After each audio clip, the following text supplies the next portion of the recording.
Imagine cruising home after a long day, only to have flashing lights trap you on a deserted road. Except these aren't cops. They're neighborhood tyrants in costumes, demanding compliance like they're judge and jury. Your heart pounds as they spout nonsense about invisible checkpoints. But deep down, you know their game, power trips funded by fear. What if the victim wasn't just anyone, but someone who'd been smeared for years, quietly plotting their downfall? In the manicured hell of Oak Ridge Estates, a gated slice of American suburbia where every lawn must measure exactly 2.5 inches or face divine wrath, lived Elena Ramirez. She'd moved in 5 years ago, a quiet consultant type. But whispers started immediately.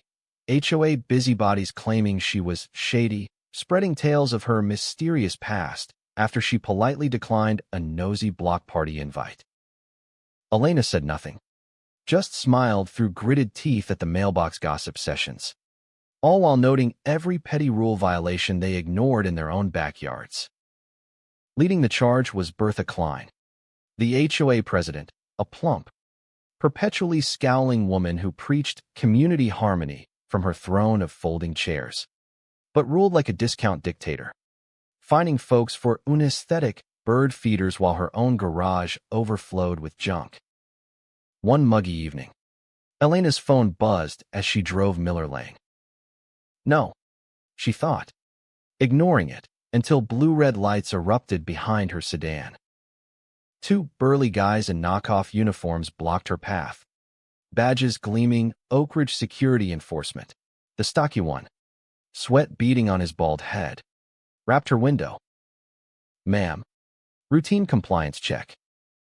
"Step out." Elena cracked the glass an inch. "For what?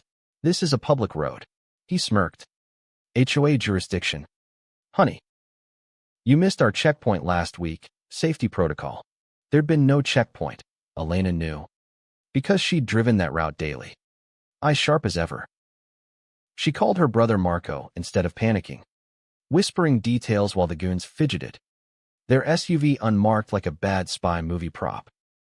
Marco arrived in minutes, tires screeching, but Elena waved him calm.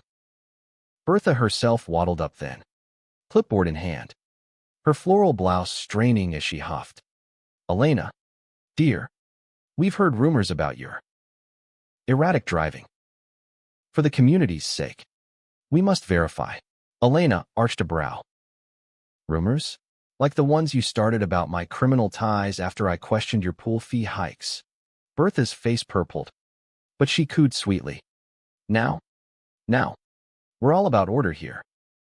Sign this waiver or face fines. Think of the children." The irony burned. Bertha's order had squeezed extra dues for her security fund, while neighbors whispered about her fancy new SUV. Elena refused, snapping photos discreetly, her voice ice cool.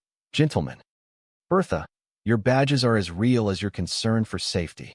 The retaliation hit like clockwork.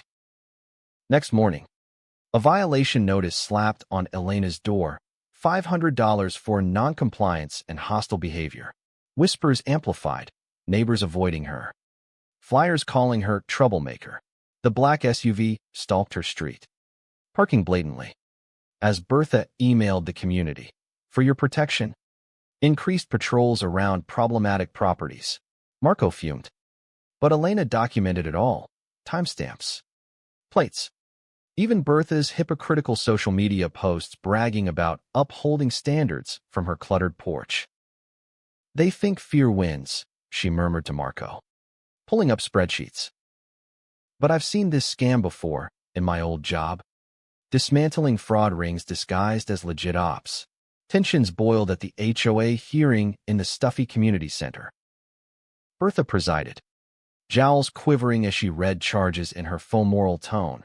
"Elena has disrupted harmony, threatened our dedicated enforcers." The goons nodded solemnly in suits now, lying about her aggression. Elena stood, voice steady. "Dedicated? Like how your security fund vanishes into your family's accounts, or the homes you force sell at discounts to your relatives." Gasps rippled. Bertha sputtered. "Outrageous slander. This is about rules, Not personal attacks, but Elena slid printouts forward, public records showing embezzled thousands. Shell companies. Bullied families fleeing. You picked the wrong shady resident. Bertha. I was FBI financial crimes. Your empire's crumbling. Chaos erupted. Bertha's face twisted comically, barking denials as residents murmured, then shouted questions. Elena's evidence sparked an FBI tip. Agents swooped in days later, arresting Bertha mid-rant at a meeting, her authority evaporating in handcuffs. The fraud unraveled, $400,000 siphoned. Properties flipped for profit. Oak Ridge reformed. New board transparent. Neighbors apologizing sheepishly. Elena launched a hotline for HOA victims, turning pain into power. But was Bertha the real villain? Or just a bloated symptom of a system that lets petty tyrants thrive? Yes or no? Drop your take below.